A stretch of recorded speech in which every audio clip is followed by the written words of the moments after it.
It is that time again, folks. Last Second Covers, Season 2. We officially made it to the 20-episode mark. I'm Chaz here with Sula, and it's an exciting day. We are podcasting a day early because our friend Mr. Sula here is going to be leaving for a pretty cool vacation soon. Matt, you want to tell him a little bit about that? Going to Acadia in Maine. Acadia National Park, yeah? Acadia National Park is the closest national park to my vicinity. So, granted, still 7 hours away, which kind of blows. Is it really 7 hours? 7-hour drive, yeah. I think you can. I think you could fly there. Well, I wouldn't. Why? What? Oh, okay. That's true. Forgot about the global situation. So yeah. That'd be a bummer. But anyways, cool. So what are you guys doing? You taking a van? You taking a car? How's it going on? We're just taking my car.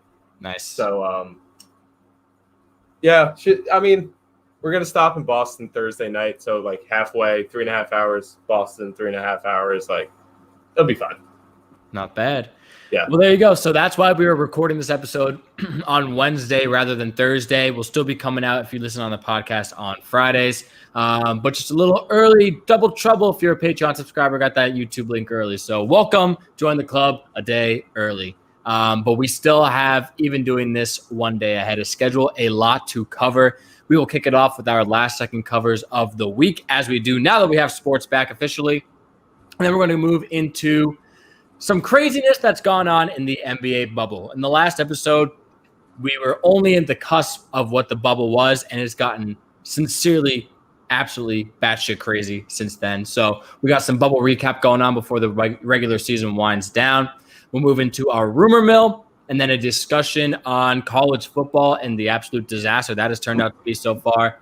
And then finally, we'll move into the flip side of our bottom of the barrel, the top tier, our best of the best rather than our worst of the worst. So we'll get into all of that on this week's episode. But before anything else, last second covers of the week. I don't know how your betting has been so far this week, Sula, but all I could say was some of mine are like, holy hell. Mine's been very up and down. It depends on my mind state at the time, but like for some reason on Saturday, I was just like, oh, no Jimmy Butler, no Goran Dragic. Why would the Heat beat the smoking hot Suns? So, like, I'm going – it's up and down. Yeah. Well, I mean, your NBA hit or miss on the side have actually been looking pretty good. You've been pretty solid this year. So, past 2 days have been good, yeah. I mean, hope you're taking your own advice there. But one of them that actually I never saw coming and that kind of nipped me on the butt. What the hell happened in this game? It's my last second cover of the week. Mavs at Jazz this last Monday. We talked about this one, man. What the hell was this? Nobody was playing for Dallas. Literally nobody. I mean, sure, Utah was without Donovan Mitchell, but no Luka, no KP, and no Dorian Finney-Smith, which is, I mean, he's not an all-star, but he's their third best player, and he was out too. So top 3 players on the Mavs out. It looked like it was making a difference, right? Because the entire 3 quarters, Utah was outplaying them. They were covering the spread of their 6-point spread pretty easily. They were up 100-88 after 3.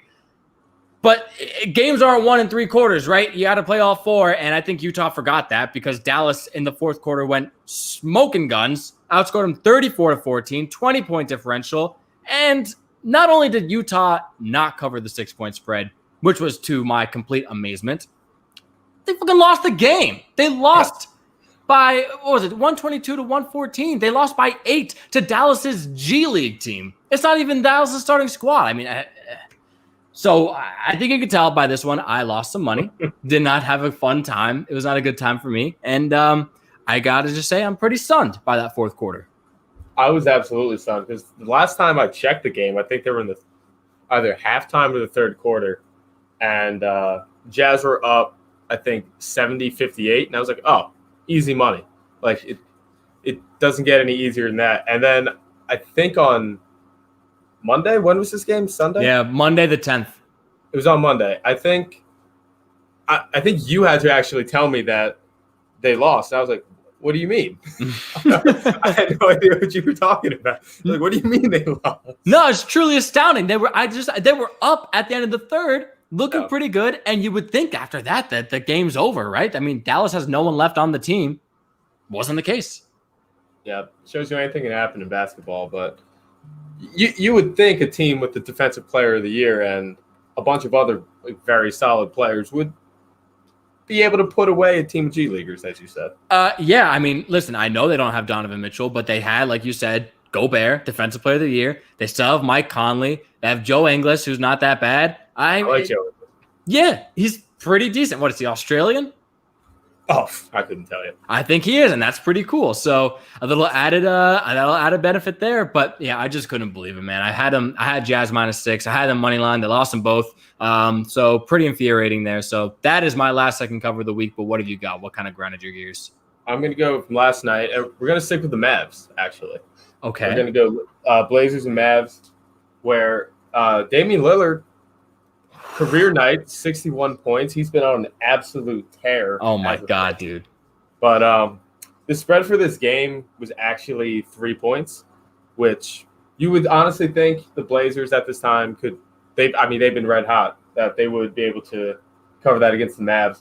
But what I thought was crazy was that they only won by 3. So they did push. Mm-hmm. But CJ McCollum, who had shot 2 for 14 on the night, which is like stunningly bad for a guy of his caliber. Only scored 8 points, but with 3 seconds left, hit the 2 clutch free throws that put them up 102 to 101 to 104 101, which saved a ton of people money. Because I'm sure there were a bunch of people that bet on the Blazers going, God damn it.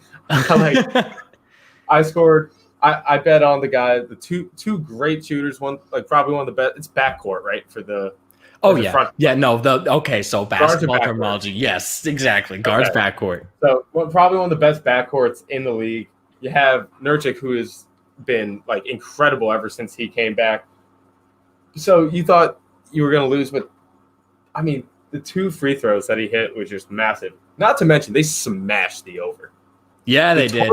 240.5, which if I see 240, I always bet the under. These guys scored 165 points. 265. 265. I'm sorry. Like, that is unbelievable. That is so many points. That's an all-star game. Yeah, well, I mean, what was it? D Mills in his blog today for Player Props at the prop shop, he was even saying, like, I think the over has hit like 57 or 58% of the time in the bubble so far. And that's taking into account, too, that Vegas odds, they just keep going up. Like, the overs keep climbing up and up and up. Yeah. And the overs have been ridiculous this year. Oh my God, dude! Which is crazy. I thought is crazy because like you would think teams feeding off the crowd would get hot, more likely to get hot.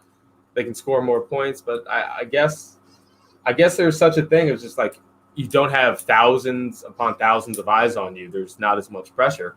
Maybe they've just stopped caring too. Maybe they're just like, oh, there are no fans here. Let's just have some fun on the scrimmage. Ball. Yeah, play ball. Play ball.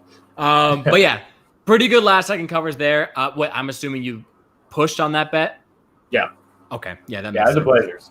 All right. So actually, if you bet on points bet, you would have, I think, just cashed out at 0. I think it was giving you money back. Mine, you would have lost unless you took the opposite. If you somehow took Dallas, first off, kudos to you. You are a genie and a mind reader, so hats off. But anytime you want to place a bet, whether you think we're right or you want to go against us and try and prove that we're wrong, it doesn't matter. All you got to do is go to straightupsports.com/pointsbet, and using that promo code SU Sports, you'll get 2 risk-free bets worth up to $1,500. So as long as you're in New Jersey or Iowa, you are free to play in that game using those 2 risk-free bets if you sign up at straightupsports.com. So that kind of goes into our bubble NBA regular season. We talked about 2 pretty close games, infuriating if you betted on them. But overall, I got to say, the bubble has just been absolutely awesome. Mm-hmm. I've loved it. But now we're at the point where I think all teams have played 7 games. I think by the time we're recording, all the first 7 games are done, which means it's pretty much done. We have one last game until the seeding games are completed for the potential 8 seeds. But that's kind of what I want to talk with you about is we have the Eastern Conference, right, is already pretty solidified. The 8th seed the 8th seed in the Magic knocked off the 9th seed in the Wizards pretty early. Mean, DC didn't really stand a chance without Bradley Beal, but it's all pretty much set there. You got the Bucks at 1, the Raptors at 2, the Celtics at 3. Here's where it could start vying for position a little bit.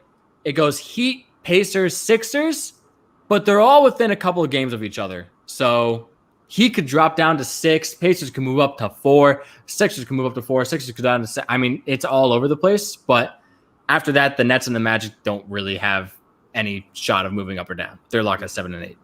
Yeah, I'd say the Sixers are locked at 6 too. That's true. No Ben Simmons. Loss of Ben Simmons. What a shot to Philly's team, man. Oh yeah, huge. I mean, if you ask me, he's their best player, so that's huge. And Embiid is hurt all the time. He got hurt again. He tweaked his ankle or something. Like that team's falling apart. Yeah. Just the thing. A few weeks ago, I said they'd be in the finals. Well, maybe if they didn't get hurt, but yeah, kind of a cold take now. Yeah. But where the West starts to get really, really exciting, because you have, again, kind of similar with the East. A lot of them are locked up, right? You got the Lakers locked at 1, the Clippers, and the Nuggets are still kind of vying for 2 and 3. But either way, they're locked in the top 2. Then you have the Rockets, Thunder, Jazz, Mavs, all secure in the playoffs. But here's where it starts to get like really, really fun. You got 4 potential teams vying for that last 8 seed. So now the play-in game, the seeding game is going to be really interesting because you have the Blazers, Grizz, Suns, and Spurs. Surprisingly, San Antonio. All 4 of them still there. I am shocked the Spurs are anywhere near that. I feel the same way, dude. I don't know how they got here. I have no idea how they snuck their way in there. Like, no idea. I don't even know why they were invited. I mean, I know why they were invited, but please. I still can't believe they're in contention. Yeah, it's crazy. Granted, I don't think anyone's beating the Blazers out of that bunch. I think the Blazers are going to obviously be the 8th seed, but no matter how hot the Suns have been, I don't see them beating the Blazers for that playoff spot. Yeah, well, I mean, one thing to touch on, in case you've been living under a rock, the Suns have been like one of the greatest teams in bubble history. If you want to consider bubble history to be a thing. The greatest team in bubble history. There you go. They're 7-0. If they beat the Mavs, they're going to be 8-0. A perfect record. Yeah, and I mean, Devin Booker is an absolute assassin. Oh my God, dude. I've been saying it for years. He's Kobe light. He might just become Kobe, honestly. So, well, that's pretty big shoes to fill, but I think he can do it. You think he's got Mamba mentality? He does. Devin Booker for sure. Who do you think has more of the clutch gene in that Mamba mentality? Do you think it's Devin Booker or do you think it's Dame Dollar? Clutch. Well, if we're talking clutch, I'd have to give it to Dame. Mm-hmm. But if we're talking pure like killer instinct, I'd probably even killer instinct I might give to Dame. It's just the way that Devin Booker goes about like looking at his team and going, should I pass it? What's a better shot? Me passing it to some scrub of my team or me jumping over 3 people? Like I think Booker has more of that in him. Maybe. I mean, Booker has a much worse team than Dame. Yes, he does. Yeah, he does. As Draymond Green said, get that man out of Phoenix. Yeah, find what, $50K for that? Who cares? Yeah, I'm sure Draymond Green doesn't give a fuck. Green doesn't give a fuck. Yeah, exactly. Steph probably played it for him. Yeah, honestly, no kidding. Could you imagine if they got Devin Booker and Giannis this offseason? I would dare say it's impossible, but goddamn, that'd be awesome. That would be. Don't say anything's impossible, dude. Kevin Durant left the Thunder for the team that beat him in the Warriors, and they won like what, 2-3 more finals. I just don't know where they get the money. That's a lot of money. It's the NBA, man. I think money is just like a figment of everyone's imagination. That's very fair. I think it's like 2K, man. It's just the money doesn't exist. Yeah, if they can somehow, because they are the greatest recruiters in the world, though. Mm-hmm. The big 3 over there in Golden State. So I mean, would I be absolutely shocked? No, but I think it's a long shot. I would honestly like for Booker to go there than Giannis. That would be pretty cool. Booker would be a lot more fun. The splash triplets. Oh my God! Well, do you think he'd really like still shine though with Klay Thompson and Steph there? Mm-hmm. Yeah, I think. If KD can shine, why can't Devin Booker? Because I think Booker then becomes the 2, and Klay is still the 3, which is where he was when he got hurt. So okay, yeah, maybe we'll have to see. I kind of hope he doesn't because I think the Suns actually could stand a chance going forward. Not against the Warriors, but they look like a legitimate playoff team now that they actually like came together in the bubble a little bit. So I think it'd be cool to see him and Ayton stick together. Yeah, I think it'd be pretty cool too. By all accounts, from what I've heard, he doesn't like being in Phoenix, but he does seem like the kind of guy that would stay loyal to one team, though, if you ask me. Yeah, I agree, but that's kind of my gut instinct. Like I have Yeah. nothing really based off. I just feel like he kind of would. Yeah, I feel like maybe if it wasn't Phoenix, if he was literally anywhere else, he would definitely stayed in one spot. Shots at Phoenix. I like Phoenix. Have you been to Phoenix? I've passed through Phoenix. Oh, wonderful. It looked cool. But all I'm saying is he doesn't seem like he likes Phoenix. Apparently he said he doesn't like it. So okay. I mean, listen. Can't force someone to be somewhere they don't want to be. Yeah, not everywhere is for everyone. So yeah. Devin Booker, if you want to get out of Phoenix, I think everyone would understand. Yeah, go to Miami. That'd be kind of sick. No, thanks. Come save the Knicks. We could use literally anyone. That's true too. But the Suns, like we mentioned, they're 7-0, and it kind of had us thinking, they're probably the best team in the bubble. But now that the bubble regular season is wrapped up, thought it'd be cool to do some like bubble awards. Who was like the best player? Who was the biggest surprise? And just kind of go down a list of like some of these, mini ESPYs that we've got here. So first one I wanted to rattle you, Sula, was the big one here. Who's been the bubble MVP of everyone that's played? I think you got to give it to Dame, right? I don't see how you don't. I don't see how you don't give it to Dame. I mean, his team was not in the playoffs when this all started. Now they're in very good position to be the 8th seed.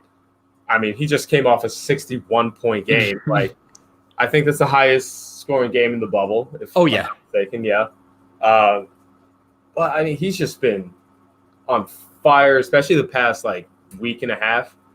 Ever since that little debacle he had with Paul George and who was it, Patrick Beverly? Oh my God, yeah. He's in full killer mode, and he's my MVP of the bubble so far.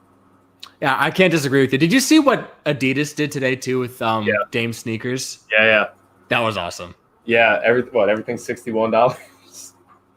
Yeah, exactly. Everything's $61. That's awesome. But also too, with his 61, I think he also had like the highest scoring game from before that even too. I think he had like 50 or 52 or something like that, which was like the second highest. I thought TJ Warren had like 57 a few weeks ago. Oh no, TJ Warren had 53. So yeah, okay. So maybe maybe it was like third, but I know Dame dropped another like 50. Okay. Fact check me on that, but he had 50. Anyways, weeks ago. Yeah, so I mean, I don't know. I agree with the exact thing that you said. Like he took his team to the playoffs from being a 9 seed. Helps that the Grizz didn't really do great things, but literally killer instinct after his crap game against the Clippers where he kind of choked at the end. He came right back and had like 2 of the greatest games in the bubble. So killer instinct, like we said. I think I agree with you. Give the MVP to Damian Lillard. Interesting one here though. Biggest glow up. Who do you think has kind of like made their way onto the scene in the bubble? Gotta be TJ Warren. I mean, I didn't know his name before the bubble. Did you? No. Yeah, there we go. Yeah. Had a like 53-point game. He had a 39-point game. He came out hot, and I mean, he's since slowed down a little bit, but I mean, I think he's made the biggest name for himself since the restart. TJ Warren is definitely a pretty big candidate. I'm trying to think if there's really anyone who kind of like put themselves onto the scene as much as TJ Warren did. Yeah. I really don't think there has been. Maybe Nurkic in a way, because Nurkic was really good beforehand, but fell off the scene for over a year after fracturing his leg. Yeah. And so to me, when I took him, especially on fantasy, I was like, is he going to perform? Like, is he going to go back to being a solid player? I think he's actually gotten to be a better player in his recovery. So mine also would go to Warren. I mean, dropping 53 in your first game in the bubble definitely sets some tones, but yeah, kind of a little bit of a falter with his beef against Jimmy Buckets. So if I had to give it to someone else, it'd probably be Nurkic. Yeah, I mean, you're not going to beat Jimmy Buckets in beef. That man's mean. But yeah, I can see giving it to Nurkic. I like Nurkic a lot, but I got to stick with Warren. I mean, again, I knew Nurkic before the bubble. I did not know TJ Warren before the bubble, and for the first week, he was like all anyone wanted to talk about. Mm-hmm. Yeah, very true. Okay, so moving on. What do you think, and we kind of maybe already discussed it, but what do you think has been the best team from the bubble so far? It's the Suns. I mean, they're the best bubble I'm team. going to Well, okay, fair. Yeah, I'm a counter. I'm going to go with the Blazers, man. Okay. I know they don't have the record to show for it, but they pulled up. They pulled up, came into the playoffs. The Suns still aren't there. So maybe kind of, going back to what the regular season was, but the Blazers, yeah, they've lost more games than the Suns, obviously, because they're not undefeated, but my God, like they've come in clutch, and now they own the 8th seed, and it's their seed to lose. So I'll counter. I'll go with the Blazers there. I can't be mad at that. I just think when you don't lose a game, I mean, have they played each other yet? No, right? No, they have not. Okay. No, I don't think so. No, but I see if they play head to head, I'm definitely taking the Blazers to win. But I just think based off what they've done, they've all practically played the same teams. I just have to stick with the Suns. If you don't lose, if no one's beating you, you're on top. Kind of. But you know what I mean. Okay. Well, I got you. Okay. All right. Listen, that's fair. If you're undefeated, you got props. Mm-hmm. But let's see. Here's one I put in there because I have a specific one in mind. Or actually, I have two that I have in mind for the next two. I'll go to you first with this one. The biggest flop. Who or what team disappointed the most that you thought had some pretty high expectations? For me personally, I gotta go with the Pelicans. Cause I mean, okay, when you have the guy that this whole thing was basically to get Zion into the playoffs, and when he comes to play, you put a restriction on his minutes with like 15 minutes, and which basically led to you losing 3 games, was because you had close games that you didn't let Zion play in. His plus minus was always positive, and you just were like, oh no, I mean, he wasn't with us practicing all the time, so we got to put restrictions on it.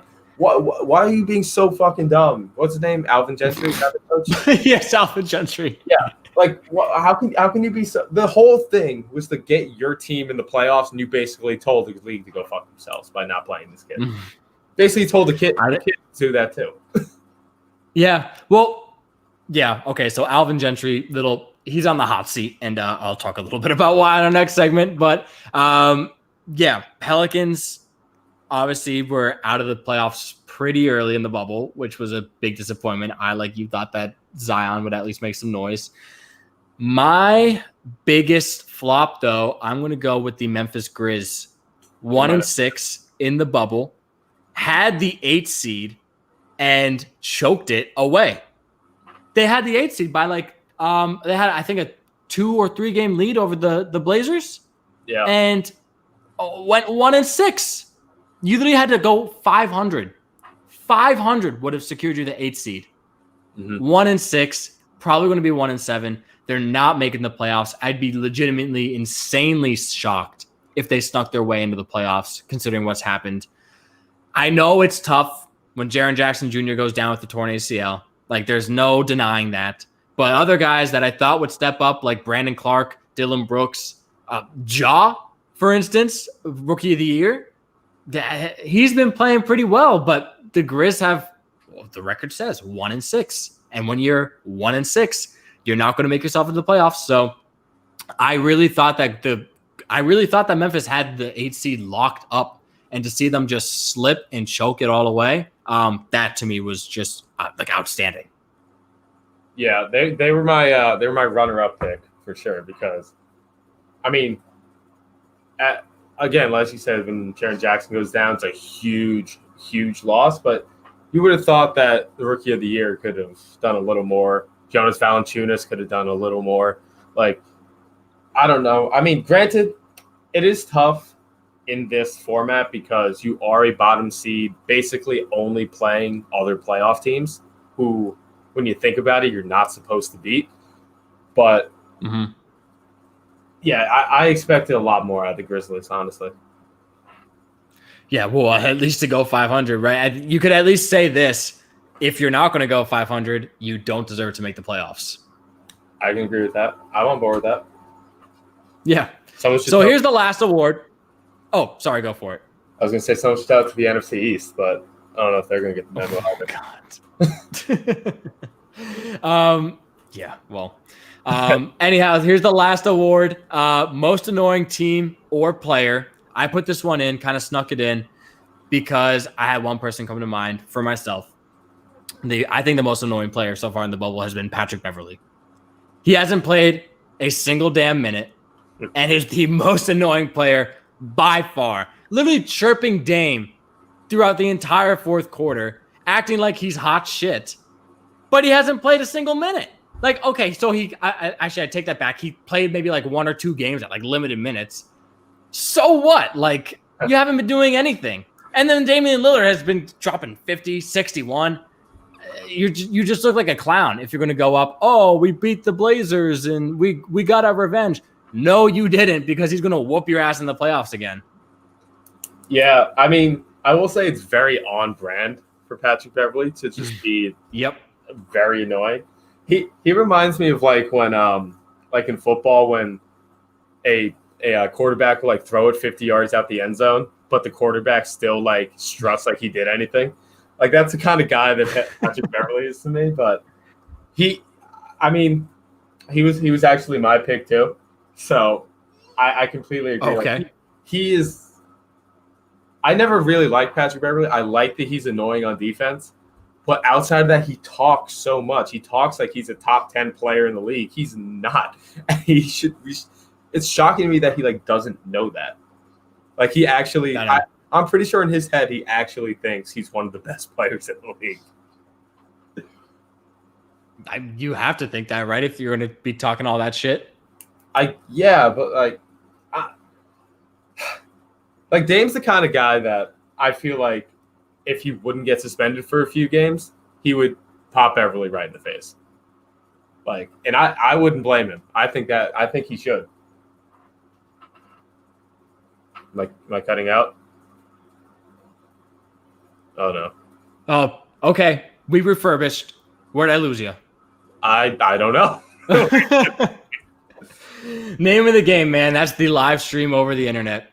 It's bound to happen. We've been going a while without actually like any sort of buffering, so we were really good. The curse has been broken though. We were back on the floodgates have reopened. Yeah, that sounds right to me. I don't know. But I did hear that you were saying Pat Bev is your most hated player. Same thing. I don't understand how he could be so full of himself for being an average player in the league. Above average defensive player, but everything else, like I wouldn't trust him with the ball in his hands. I don't know, with under 2 minutes left. Like, no, that's why they got Kawhi and Paul George. Yeah, like he's just not. I wouldn't want him on my team. I know that. Like he would be like. I would be grudgingly rude for him if he's on my team, but I wouldn't like the fact that he's on my team. It's like it's like me having Kelly Olynyk right now. I don't like Kelly. But like I have to root for him. Yeah, well, you know what? He kind of reminds me of. They're not really like similar on offense, but defensively, he's like Marcus Smart, and that they both just like attack defenders. Yeah, Marcus Smart at least makes me laugh. Beverly just makes me laugh. It's true. I'll just never get over all the shit talk from Beverly. But any other sort of honorable mentions from the bubble? Any sort of awards or call outs that you have? I would say a huge surprise would be the Lakers. I would say only because even when they keep playing their guys, they are finding ways to either lose or just win close. And I thought they'd be more dominant. It's making me think twice about them winning it all, but that could very well just be they secured the number 1 seed and they're just taking it easy. I don't know. I'm not in that locker room. Yeah. But well, you're right, dude. Like they only barely beat the Nuggets the other night, and the Nuggets played their starters for half the game. Right. And AD and LeBron each played 38 minutes. So it's a little surprising there. Yeah. I think that's the only other thing I think of. Biggest upset would be Ben Simmons going down for me. Oof. I mean, yeah. That is, I'm glad you didn't put that in biggest flop. No, that'd be rude. That would be rude. Yeah, dude, that sucks. He's out indefinitely. You could guarantee he's out for the season. Like, he's not coming back. He got knee surgery. He's out for the season for sure. Yeah. Yeah. But you mentioned Alvin Gentry in your Pelicans trash. And that leads actually pretty well into our rumor mill, because my rumor for this week is all about Alvin Gentry. What can I say, man? He is as close to out as you could get. Literally 2 feet out the door. It just requires that last little push. Alvin Gentry reportedly is about to get fired, as close to you can be to getting fired without being fired from the team. I don't think it comes as much of a surprise that the Pelicans will be firing Gentry, because, yeah, you didn't have Zion for most of the year, but you got him back, and you still have a talented team around him in Lonzo, Drew Holiday, Brandon Ingram, who's Derek Favors, I'm pretty sure is on that team. Yeah. And, yeah, they couldn't do anything. Even Jahlil Okafor, they literally had nothing. Couldn't get anything. Then you go to the bubble, you have Zion, nothing. So, yeah, Alvin Gentry is reportedly on his way out. I don't think it's a mutual agreement for him to step down. It's going to be a firing. So Pelicans next year, if you're a Pelicans fan, I'm sure you're rejoicing in this one that you were probably going to have, almost definitely going to have, a new head coach next year. Yeah, I mean, when I look at that roster, it's just so talented. It's amazing. I even without Zion, that roster is so talented that I don't know how that team did not win more games. Like, I know Lonzo played horribly in the bubble. Like, he shot like 28% from the field or something like horrendous like that. But Brandon Ingram is like, Brandon Ingram's really good. They have JJ Redick, who is one of the best pure shooters in the league. Derek Favors, like, shockingly has games sometimes where you're like, oh my God, I see why that guy was like top pick or whatever he was. Pretty sure he was number 2. Yeah. So I mean,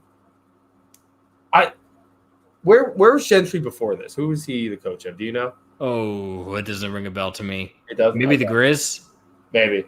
All I know is, like, he must have known that his job was going to be on the line after this, unless he got word from, like, the office that you have to bench and put a minutes restriction on Zion. I think it was just the dumbest possible decision you could have made. Like, you're trying to make the playoffs, and he is your best chance to make the playoffs, and you still just have him on the bench in close games. Like, it doesn't make any sense to me. Yeah. And a little fun fact about Gentry, he was before this, he was the coach of the Suns from 2008 to 2012, then got canned and became an assistant head coach for 2 years before getting this gig with the Pelicans, and he's been there for 5 years now. I got to say, man, 5 years, and they haven't done anything. I think they made the playoffs once with Anthony Davis as the 8th seed, and I'm pretty sure they either got swept or lost in 5. So I know they won one playoff series, I'm pretty sure. Did they? I think they beat the Blazers in, like, 2015, I want to say. I'm almost positive they won one playoff series with Anthony Davis, but that was purely because Anthony Davis was averaging like 42 points a game. I don't even remember that series.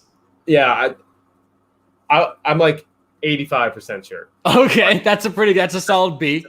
Yeah, exactly, solid B. But again, purely off the back of Anthony Davis, I'm sure Alvin Gentry had nothing to do with it. Yeah, no, I don't think so. I would really like for that team to get a good coach, because they have so much talent and their potential is through the roof, I think. You know, Doc Rivers apparently is being courted by teams. I think his contract's supposed to be coming up with the Clippers. So I would love to see Doc in New Orleans. That'd be awesome. That'd be pretty cool. I don't think there's a reason to leave the Clippers when you have all these guys, but if you want a challenge. Well, I mean, the rumors are a lot of them might leave. So, really? Yeah, I mean, they were never really confident that Kawhi was going to stay there. But didn't he sign like a 4 or 5 year deal? I thought it was a 2-year deal. Oh, maybe it was. Yeah, I could be wrong. I'm thinking back to 2K. I signed him to a 4-year deal because I'm smart. That's the name of the game, man. Connecticut Suspects, Twitch. That's what we do. Signing Kawhi. Signing the big names. Exactly. But that's my rumor for this week. Stula, what do you got on your side? What are you hearing? I'm hearing that it's very possible, likely, that the Sixers are going to part ways with one of Simmons or Embiid in the offseason. Really? Yeah. And I think, depending on who you get rid of, very smart move. And by depending on who you get rid of, I mean, if you trade Embiid, very smart move. Why? Because I think in this day and age, you're not going to win if your best player is a center, especially if he's the kind of guy that wants to shoot threes but can't shoot threes, and he just stands out behind the arc throwing things up. I think granted, they both have huge contracts that are going to be very hard to get rid of, but if you can trade Embiid for like two very decent like wing shooters, a couple of picks, like that is the absolute best case scenario that you can do. Putting shooters around Ben Simmons, have him drive, draw on defenders. He's such a talented passer. He can just kick it out. I think in today's basketball, that is the absolute best thing you can do for that team. Yeah, but man, dude, I know it's small ball era, but Embiid's like the best center in the league. Jogic's best center in the league. Oh, that's a hot debate, man. We actually talked about it on a Bullheaded. I think actually both the guys said Embiid. Oh, no. Zeus said Embiid. P. Bush said Jokic. But I said Jokic. Okay, well then he's top two for sure. But that's fair. I just think if, again, like you said, small ball era, I think if you're going to trade one of them, Embiid's the guy to trade. Damn, man. All right. Embiid on the hot seat. I never would have expected it. I don't think they can win together. They both clog up the lanes way too much, and it's not a winning formula right now. Well, you said Ben Simmons developing that 3-game.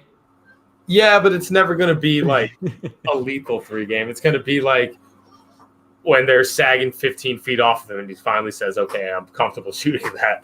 But that's not going to be for like 2 or 3 years. So, yeah, well, you know what's crazy is that neither of them can stay healthy together. Always one of them is hurt. And Embiid is literally, I think you wrote this in the box, literally always a game time decision. Mm-hmm. So I part of me is saying, like, I get what you're saying, but the other part of me is saying that, who knows what they could do when they have a full season healthy together. They're already like the 6th seed in the East, but they could have been the 4, could have been the 3. I think it's just probably never going to happen. The two of them being healthy all the time. Yeah, I think you're sadly right, and I don't even think that's Embiid's fault too, because I do think Embiid has health problems. But man, Ben Simmons, dude, he gets hurt all the time. I know they both do. It's crazy. You could still love Ben Simmons, but he gets hurt all the time. I know he does. He's always hurt. He really is. It's terrible. Who would you trade if you had to trade one of them? Dude, that is so tough. I don't know. I think I honestly might trade. I was about to say Ben Simmons, and I don't want to trade either of them, dude. I guess if I had to trade one of them, I might trade Ben Simmons, but because I kind of feel like he's a smarter Russell Westbrook because he does a lot on the stat sheet. He doesn't take as bad of shots, but he still can't shoot. He can't shoot at all. So I know he could dish the ball well, and I know he could grab boards. I think it's becoming more common though for point guards to get rebounds. You can even see Dame almost rack up double-digit boards every now and then.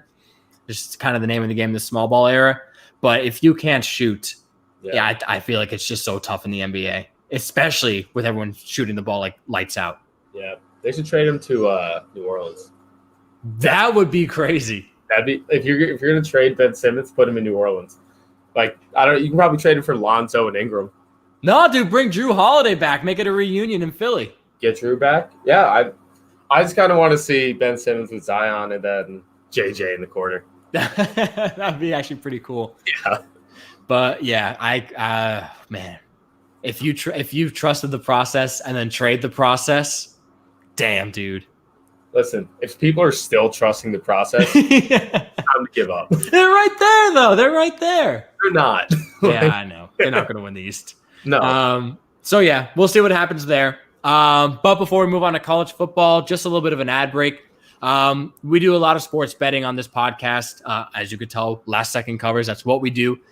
If you think you know the game yourself and you want to make a bet of your own, there's really no better place to do it than PointsBet. We just became a partner of PointsBet because they are really one of the most unique and innovative legal sports book here in the U.S., and that's thanks to its unique twist on sports betting called points betting. And what points betting is, it's a high risk, high reward sort of form of betting, where if you make the right bet or if you make the bet, you're rewarded or docked by how right or wrong your wager was. So it's unlike fixed odds, where if you beat the spread, you win your payout regardless. In points betting, each point of difference from the spread or the total becomes a multiplier of your original stake. So you could win or lose more and more based upon the outcome of your wager. So if you're right by a lot, for instance, you'll see your winnings start to skyrocket. So if you're ready to bet on yourself, you could go to straightupsports.com/pointsbet and register for 2 risk-free bets worth up to $1,500. So if you are in New Jersey or Iowa and those participating locations and you're 21 years of age or older, go to straightupsports.com/pointsbet, register for 2 risk-free bets worth up to $1,500 and see if we're right or wrong. Have fun, wager against us. So that brings us to the next topic of college football. It's been a topic of debate for months now that coronavirus has been out since March. Canceled the NCAA tournament in March Madness, and people have been hoping that we'd have college football coming up in the next couple of months. Actually, really the next couple of weeks. We're in August now. Big Ten and Pac-12 both just came out and said they are canceling fall sports. So right before we got some football is canceled. Fall is canceled. Yeah, this is really not making me excited for the NFL, but I'm not shocked about canceling college football. What I am shocked about is a lot of these colleges, I think especially in the Big Ten, are still having kids go to campus, live on campus, and not go to class. Am I right? Like all the classes are online or outside. And I think some of them even like split in the rooms. Like it just doesn't make a lot of sense. If you ask me. Listen, I understand like cut as many areas as you can to not spread this virus, but if you're having these kids in like Michigan, Ohio State to go to campus, live there, and you don't think they're all in each other's dorm rooms all the time, I don't know what they think's going on, but it's not what they think going on. Yeah, man, it's like having co-ed dorm rooms. Like it's I don't know what you're expecting is going on here. But I agree. Like I don't know if you're going to have everyone on campus and they're going to be practicing, then why can't you play the games? It doesn't make any sense to me. It really doesn't. But it sucks. I don't think they even like attempted to think of a plan, the NCAA. Like No. I think they all just sat around, hoped it was going to be gone, and when it wasn't, they were like, "Oh shit, it's August. We can't play." Like that's exactly what I think happened, and I don't know. I'm not surprised by this at all. The NCAA was worse than the MLB. Yeah. At least the MLB tried. God damn it, They tried. Fucking tried. And now we have some sports, right? The Cardinals have played 5 damn games while everyone else has played 17 to 20, but they tried and they got something. So props to them. The infuriating thing is I know it's college football. There's like an ungodly amount of people that are involved in this. But we obviously have a formula with the NBA that we know works. Why did they, and also the NFL, just going to throw them in there because they're both football, why are they not doing a bubble? Yeah. Especially if classes are going to be online. They can just do their classes in the bubble. Well, that's kind of where I'm confused too, is like you said, they're all in the dorm rooms. Like they're all on campus in some capacity. I've heard like the whole liability issue aspect of it, right? Because these are kids, they're underage, they're under 21. So you have additional liability there. But if they're all on campus and they're all already like commingling on your school, what's the liability that's additional from playing football? Not to mention they want to play. Trevor Yes. Lawrence and Justin Fields put out the "We Want to Play" tweet. Like,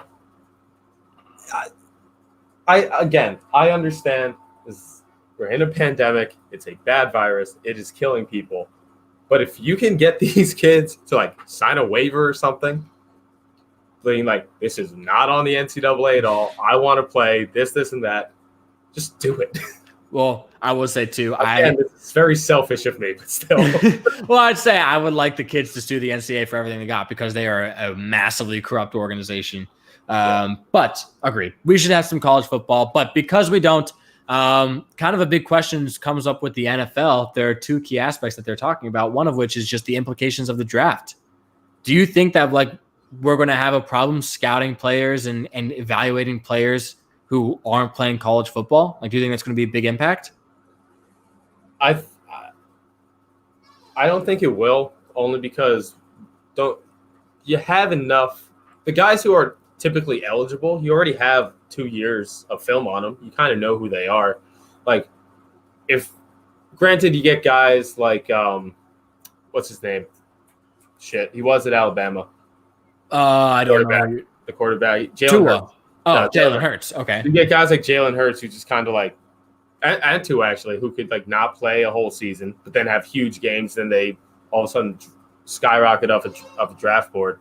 You're not going to get those kind of guys. But I think with two years of tape on most of these guys, 3 years even, you should. I think it's enough to go off of. We know Trevor Lawrence is going number one. Like, no, probably. That's fine already.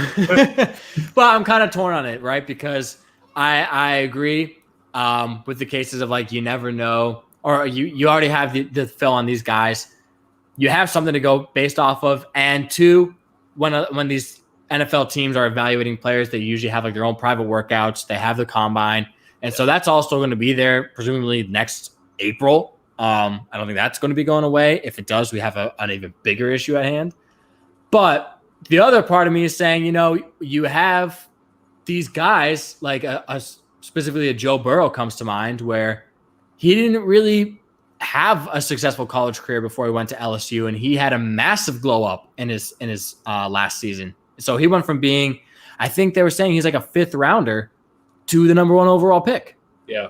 So you have instances like that, and I think it's not uncommon that a senior would do that when they're in like peak physical condition. They go through all their puberty and they like find their form in college football. So part of me agrees with you, and the other part of me says like if you're one of those guys who's a later bloomer, or you just found the right school and you could really thrive, you really do miss out on being a highly touted prospect because you just didn't really get the opportunity anymore. Yeah, no, I agree completely.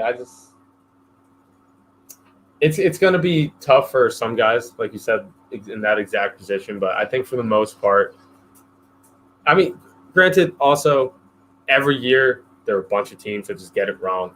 I don't think it'd be much different this time around. Like some teams are going to get it right, some teams are going to get it wrong. It's just I wouldn't be against like these guys not losing their eligibility.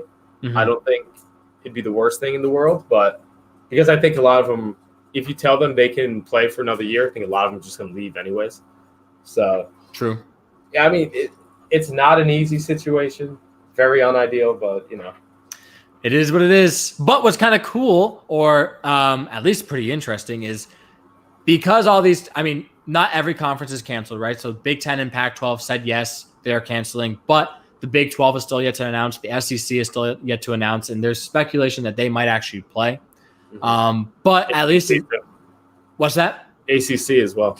Yeah, true. So there might still be college football, but at least 2 huge conferences are canceled. But with games getting canceled, this kind of goes into rumor mill too a little bit. But the NFL is apparently looking to try to play some games on Saturday, which is a first. I'm all for that. Would that not be crazy? If we're not going to get I'm used to my Saturdays being like, at least last year I really started doing this, just watching college football all day. Mm-hmm. If the NFL is willing to give me half their games on Saturday and half their games on Sunday, I'm all for it. If I can, it'll make it feel normal, I feel like. I think it'd just be really cool. I part of me is like reluctant to be like, oh, you already own a day of the week and Sunday. Let's split it up even more.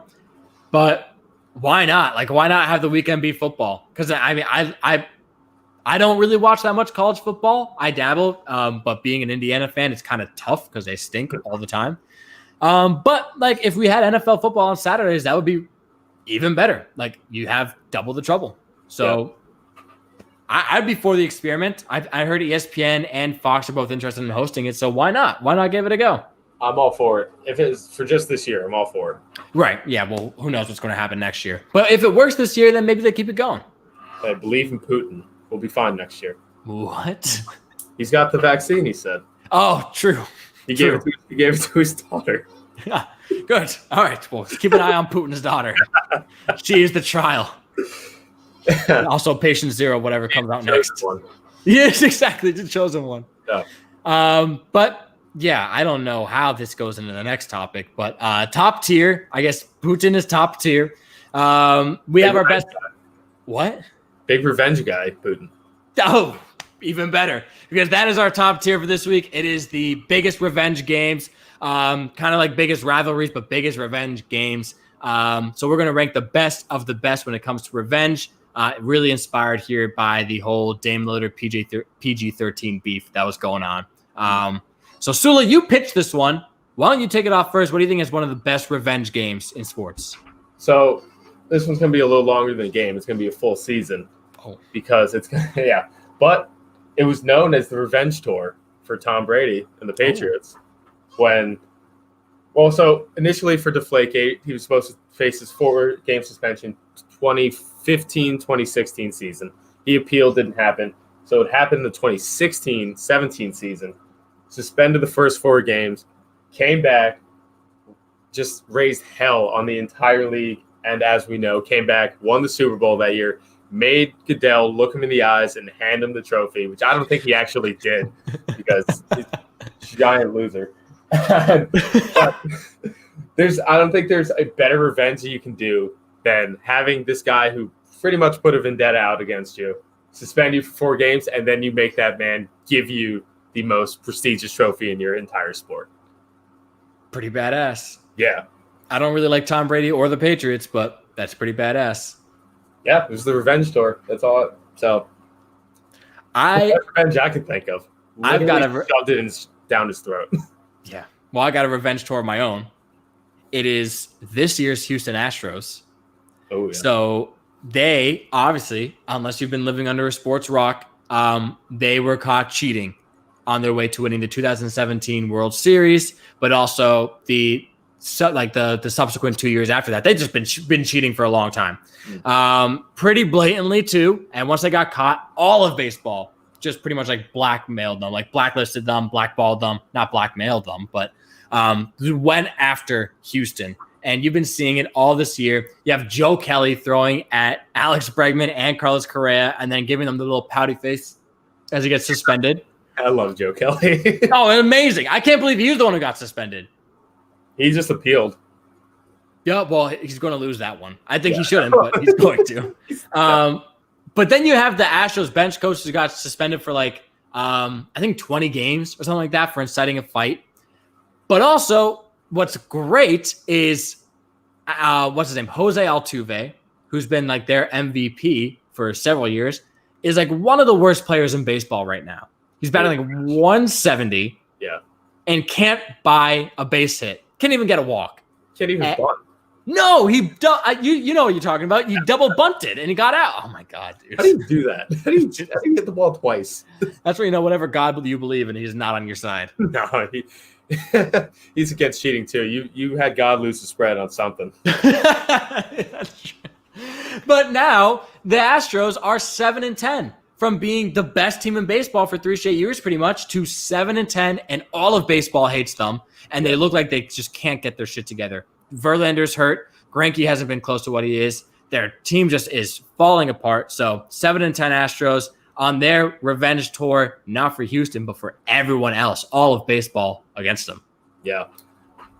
I love it. I was kind of sad that this if we needed any season with fans, it was baseball this year. because it would have been like wrestling out there when like the bad guy comes out and the entire stadium's just booing the living shit out of him. Yeah. It's so much fun. Well, let's be real. That's going to happen next year when we got people in anyways. I can't wait. Baseball's not going to forget. I want to see that so badly. Baseball doesn't forget. No, you put it on a tombstone. Put it on a T-shirt. Baseball forgives, but he doesn't forget. No, it doesn't. Yeah. Just like me in fantasy. But so that's one of my revenge games. Another one I've got is former quarterback of the Jets for one season. It's Brett Favre, longtime Green Bay Packer. I think everyone obviously knows that. People who aren't as attuned to football, though most people who listen to this podcast probably do know, after he signed with the Jets coming out of retirement for the first time, he then retired again and then signed with the Minnesota Vikings. And if you're not aware, the Vikings are one of the biggest rivals of the Packers. They're not quite the Bears. They're not quite the Lions, but the Vikings are definitely up there. That's what happens when you're a division rival. And Brett Favre, after being a hero in Green Bay, signed to a division rival, one that ended up going to the NFC Championship game, lost to the Saints, still got there. So when he got back to Lambeau Field for the first time, they booed the living hell out of him, which I thought was just fantastic. Like, I love you were their idol, their icon, and then he just lived too long. He lived long enough to see himself become the villain, like they said in Batman. Yep. I love it so much with Brett Favre because he doesn't give a single fuck. like nothing about Brett Favre even like made you think that, aside from the Wranglers, like nothing about him really said Green Bay. He didn't really bleed green, but I love the fact that he went to the Vikings. It was one of my favorite things. Like, it's just a huge middle finger to the state of Wisconsin. I loved it. Yeah, big time. So that I thought was revengeful, but we got two on me. What do you got for your next two big revenge games? So first one, I'm going to go with who I think, as far as I can remember watching football, is pound for pound the meanest, most competitive, fiery person of all time. That would be Steve Smith. Nice. Ooh, I love that man. And he was a longtime Carolina Panther. He was pretty much the face of that team for like the longest time. Very outspoken guy. He got released in 2013. He got picked up by the Ravens. Mm-hmm. And in his first game against the Panthers, he just put on a show. 7 catches, 139 yards, and 2 touchdowns. Basically just showing the Panthers, this is what you let go of. Mm-hmm. It's like a vengeful ex. Like, nice. Just like showing you on Instagram what their best life is or some bullshit. I'm now an influencer without you in my life, yeah. Dale. And he capped it off with a huge 61-yard touchdown. And again, if I think revenge in football for like one guy, pound for pound, it's Steve Smith. Mm-hmm. I love that man. I loved how he just did that against his former team. And he's a little guy, but he's a monster. He's 5'9". He's only an inch taller than me. Yeah, he's put up your height. A lot meaner. But yeah, that is absolutely absurd. I remember that game too when he played. I forgot he was in Baltimore, but when you said his Baltimore game against Carolina, that's the first thing. Like, yeah, I remember him just going crazy. Yeah, a lot of fun that game. But so my third, kind of a few instances, we're going to boxing, would be Muhammad Ali, who in his entire career only lost 5 fights. 3 of them, he got a rematch. And then he, against Joe Frazier, Ken Norton, and Leon Spinks, and came out and won all 3 by either knockout or unanimous decision. Like, he didn't even let the other guy have a shot, which I think is just awesome, especially for the kind of guy that Muhammad Ali was. Huge trash talker. Mm-hmm. It's like absolutely refused to think anyone was better than him. And he just came out. He lost his first loss ever to Joe Frazier, which was massive. Came out the next fight and just practically humiliated him. He didn't knock him out, but he humiliated him. Ken Norton and Leon Spinks, he actually lost his heavyweight title to. Got his rematch, came back and just took his title right back. He was like, this is why you don't fuck with me. His other 2 losses, I give him a pass because he was old as hell. And like, he shouldn't have even been boxing anymore. But Just 3 instances in his career where he got his revenge, just going like, "Oh, you actually think you can compete with me? That not a shot." Well, speaking of old as hell, too, dude, get ready for Tyson. This is going to get ugly. Very ready. They pushed it back to Thanksgiving weekend, and I can't wait. Oh, nice. Okay, something to be thankful for. Yes. Also, I thought about this. Another reason I need football back. I don't want to talk to my family on Thanksgiving. I usually go in the other room with my food and watch football. Oh my gosh. Make me talk to my family. Damn, dude. Not even your dad? Not even your mom? My dad comes and watches with me. Oh, so you just ignore your mom? Well, no, it's like it's the extended family who I only see at Thanksgiving, and I'm like, there's a reason I only see you once a year. So understood. I get that. Yeah. All right, pretty good ones. I've got one more on mine. I thought of like player rivalries, like people like Aqib Talib and Andre Johnson, or Michael Crabtree. No, Michael Crabtree. Yeah, Andre Johnson was Cortland Finnegan. Yeah. And you have Josh Norman and OBJ. But what I'm going to think of is a player versus a team. Again, Michael Jordan versus the Pistons. Yeah. MJ, 3 straight years between 88 and 90, couldn't get past Detroit. No matter how good he was, no matter how good the Bulls were, he just could not get past the Pistons, those bad boy Pistons. And then finally in 91, he just said, fuck it. We're going to knock your asses out. Yeah. Ended up winning past there. Got past the Pistons. But it's just like, I can't imagine the relief having to go up against the same team, Isaiah Thomas and the Pistons, 3 straight years, lose, and then just go fucking ham. Yeah. And finally get past the cusp and then end up just winning 6 rings. Yeah, Michael Jordan was the king of bulletin board material. We're like, I'm sure by now most sports fans have seen the Last Dance, but like the littlest thing, he'd just be like, oh, okay, this is personal now. And then he would just go out there and destroy whatever team was in his way. But the Pistons, I mean, especially for a team that literally just beat the living shit out of him every time they played. And he was just like, all right, I see how this is going to be. Just added like 15 pounds of muscle. It was like, I'm going to kill you guys now. That's MJ, dude. Yeah, psychopath. Yeah, but I could think of a couple of honorable mentions on my end. But before I do that, Matt, our producer, let me know. Give me a thumbs up if you have any honorable mentions to go on. All right, yeah, he does. Let's do it. Matt, welcome back. Hey, guys. How you doing? All right, man. What do you got? What do you got? Some potential big rivalry games on your end? Okay, so onto yours thing with the Astros. I was just like looking around and I saw a Jackie Robinson book and it started making my head go. Jackie Robinson, I feel like had one of like the greatest like revenge like careers, honestly, right? Because if you think about it, right, he has Astros level hate the entirety of his career about something he can't change about himself, right? Or like he just can't change it, right? It's obviously just like skin color, right? He goes on to win Rookie of the Year his first year in the league. He hits over 306 times. He's an MVP, voted once, and then he was like runner-up a few times. And he played 10 years. And I think he was, because sometimes I think about baseball players and I'm like, how good were they back in the day? He was a great baseball player, and he had like to go against all that adversity. So I think that's a great revenge like story. Yeah, man. I mean, listen, there's no better revenge than beating racism. So yeah, I definitely think so. So yeah, put that on a pillow. Yeah, I don't think I had the other one I had is it's kind of well known, but the LeBron title with Cleveland when they were down 3-1. I mean, the Warriors beat the crap out of him so many times, and for him to get that title when they were down 3-1 was like I thought it was pretty cool, and see him cry and stuff like that. That was really cool. So yeah, no, good ones for sure. One that came to my head too was, I hate this as a Knicks fan, but Reggie Miller. Reggie Miller had been knocked out several times by the Knicks in the playoffs, and then just decides, all right, no more.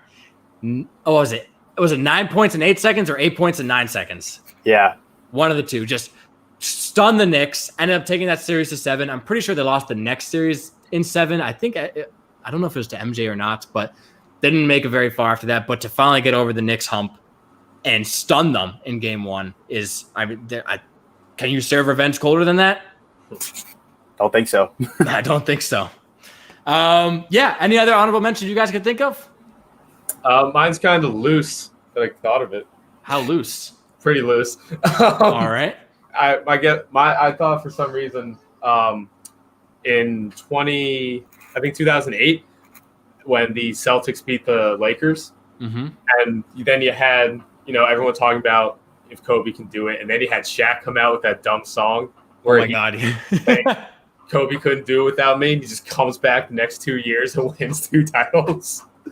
Basically, Kobe saying, "Oh, you don't think I can win without you, you dumb motherfucker?" Listen up, Shaq. No, you're right though. Like Kobe and MJ are like the two most like tedious people when it comes to revenge. Like any little thing, like they'll use as the biggest motivator. So I remember when I first saw the video of Shaq doing that song, I was like, 1, not a good rap. 2, that's definitely gonna piss Kobe off. And revenge tour if I've ever seen one, winning 2 straight chips. And jumping over an Aston Martin. Yeah, and a pool full of snakes. Yeah, I don't know what the hell all that was. That was pretty cool, but both fake, so it's fine. 100%. But all right, yeah. If we have no more honorable mentions, any other comments before we wrap up this pod? Nope, I'm all good. No. All right, then, guys, that's officially been episode 20 of season 2 of Last Second Covers. I'm Chaz here again with Sula and Matt Sula, if you will. We are going to be back next week. As you noticed, we were recording a day early, so if you're a Patreon subscriber and got that extra viewing ability early, kudos to you. Thank you for watching on our YouTube. Please just be sure to subscribe to stay up to date on every time we go live and stream our pod live. But if you caught us on any podcasting platform, whether it's iTunes, Stitcher, Spotify, Google Podcasts, you name it, we're there. All that we ask is you drop a 5-star and comment something that you liked about the podcast so that we know what to carry forward with going forward. So, guys, that's been our early pod release. Thank you guys for listening. We got a lot of action coming up with the bubble playoffs starting soon, MLB in full swing, and who knows with the NFL. So until then, guys, stay safe. Love you. Thanks for listening, and we will talk to you next week. Yeah.